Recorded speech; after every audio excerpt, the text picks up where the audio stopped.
L'épisode d'aujourd'hui de Business Africa porte sur la résilience. Nous explorons comment les économies africaines font face aux crises mondiales. Je suis Afolake Oyinloye. Jetons un coup d'œil au titre de cette semaine.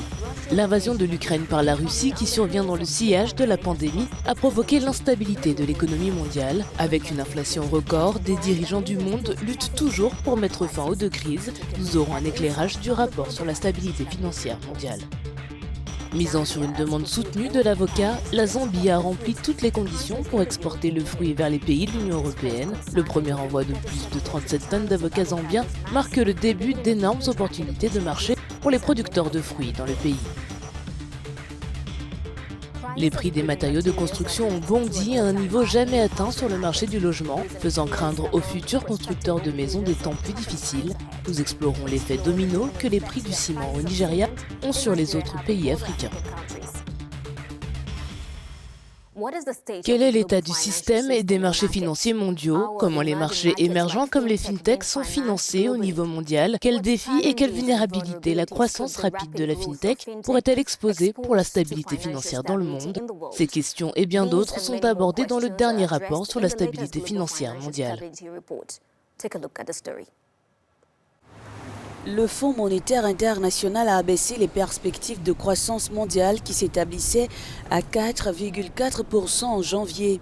Les perspectives économiques se sont considérablement détériorées, en grande partie en raison de la guerre en Ukraine et de ses répercussions, selon la directrice du FMI. Et 143 pays sont touchés par ce déclassement, ce qui représente 86% du PIB mondial. Après une décennie de faible inflation, les prix dans le monde entier ont bondi en raison d'une forte demande qui a dépassé l'offre alors que les économies commençaient à se relever. Une situation due à la crise en Ukraine et aux sanctions imposées par l'UE. La reprise reste profondément divergente entre les riches et les pauvres. En plus, les perspectives sont extraordinairement incertaines, bien au-delà de la normale. La guerre et les sanctions pourraient s'intensifier, de nouvelles variantes de Covid pourraient apparaître, les récoltes pourraient échouer.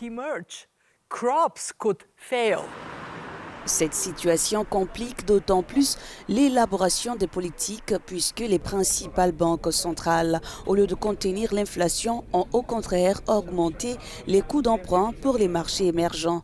Et les pays en développement doivent faire face à un lourd endettement. Le FMI estime que la double crise et la capacité des pays à y faire face sont compliquées par un autre risque croissant, la fragmentation de l'économie mondiale en blocs géopolitiques avec des normes commerciales et technologiques. Tobias Adrian, conseiller financier et chef du département des marchés monétaires et des capitaux, nous rejoint pour en savoir plus sur ce rapport. Que faut-il faire pour enrayer la hausse des prix des matières premières au niveau mondial? Je pense qu'à l'intérieur des pays, il faut nourrir les populations. Les gouvernements doivent donc intervenir pour s'assurer que tout le monde détient assez de nourriture. Cela pourrait se faire par une combinaison de subventions et de dégrèvements fiscaux, mais aussi par la distribution directe de nourriture. À l'échelle internationale, la communauté devrait s'atteler à aider les pays en difficulté. Et les institutions financières internationales ont ici un rôle particulièrement important à jouer pour aider les pays via un montage financier rapide ou d'autres formes de financement pour traverser cette crise alimentaire aiguë. Enfin, le secteur privé doit également faire sa part et j'estime que tout le monde a la responsabilité d'aider les pays qui sont aux prises avec cette terrible situation. Le système financier mondial a joué un rôle majeur dans la mise en œuvre des sanctions contre la Russie. N'y a-t-il pas un risque que d'autres pays reconsidèrent leur dépendance à l'égard d'un système centralisé? Oui, c'est une excellente question. Il y a certainement un risque de fragmentation à l'avenir. Cela pourrait être une fragmentation des systèmes de paiement. Il pourrait s'agir d'une fragmentation dans l'allocation des actifs de réserve et cela pourrait être une fragmentation en termes d'activité sur le marché des capitaux. Aujourd'hui, le dollar américain est la devise dominante dans les transactions financières mondiales, suivie de l'euro et de certaines autres devises. Mais au fil du temps, nous avons toujours vu des changements en termes d'importance du dollar par rapport aux autres devises. Mais ces changements sont généralement très lents.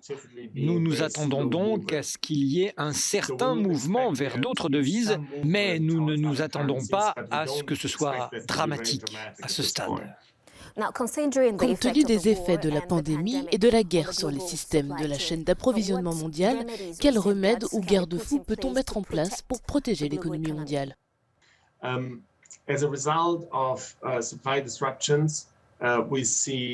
Suite à des ruptures d'approvisionnement, nous constatons une inflation très élevée. Et l'un des principaux défis pour les banques centrales du monde entier est de faire face à ce niveau élevé d'inflation.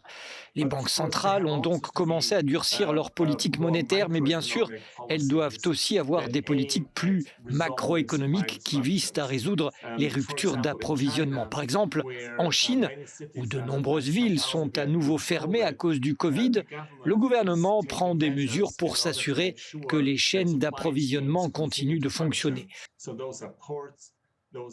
Il s'agit d'une combinaison de politiques macro pour les chaînes d'approvisionnement, puis de politiques macro pour contenir la propagation de l'inflation. C'est à mon avis la réponse politique adéquate et appropriée. Merci Tobias Adrian de nous avoir accordé cette interview. Merci à vous. La nature saine et les multiples utilisations des avocats entraînent une forte demande des consommateurs. Ce produit devrait ainsi devenir le deuxième fruit tropical majeur le plus commercialisé d'ici 2030 après la banane. La Zambie est prête à exploiter ce marché en rejoignant la liste des pays autorisés à exporter ses fruits en Europe. La Zambie a officiellement commencé à exporter des avocats vers l'Union européenne. Cette annonce intervient après que le pays s'est conformé aux normes phytosanitaires. Lusaka a depuis exporté plus de 37 tonnes d'avocats vers les Pays-Bas et l'Allemagne, marquant ainsi sa première grande exportation. Et le pays est sur le point de conclure un accord historique avec l'Afrique du Sud pour y vendre ses avocats. Nous avons presque conclu un marché sud-africain. Donc la Zambie va exporter tous ses fruits dans plusieurs directions différentes. Jusqu'en 2018, la valeur d'exportation de ce fruit était très faible. Mais entre 2014 et 2018, elle a connu une hausse spectaculaire. Pottermere est l'une des sociétés à l'origine de la vente massive d'avocats vers l'Union européenne. Il s'agit de la première exportation de la ferme depuis longtemps.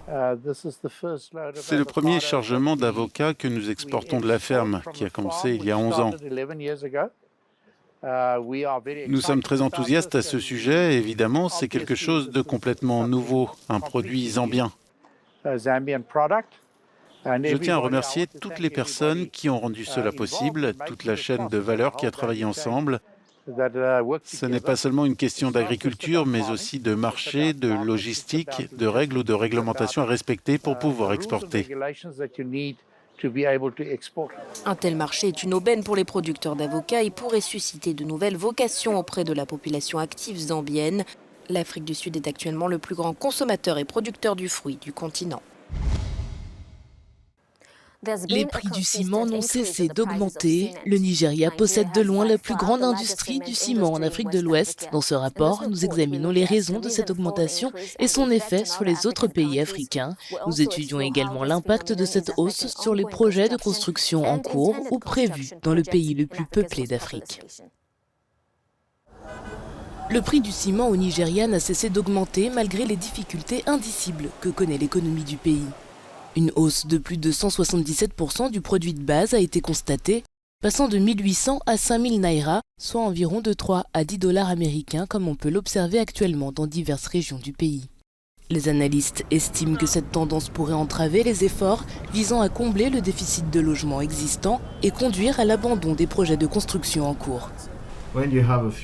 Lorsqu'il y a peu de fournisseurs sur le marché, ils peuvent augmenter les prix parce que les gens n'ont pas beaucoup d'endroits vers lesquels se tourner. Nous sommes donc loin d'avoir une concurrence parfaite sur ce marché, mais les fabricants peuvent également fixer leurs prix en fonction de l'inflation qui les affecte. Fassio a dit qu'une augmentation des prix ne peut avoir lieu que dans certains autres pays africains. Cela dépend de la relation entre leur gouvernement et les exportateurs nigérians. Il faut savoir si dans certains de ces pays, les prix ont augmenté de manière proportionnelle à ce qu'ils ont fait au Nigeria. Et il y a de fortes chances que ce ne soit pas le cas, car le Nigeria est un pays où l'on est habitué à une inflation de 100 à 400% et où les choses ne sont pas faites à moitié.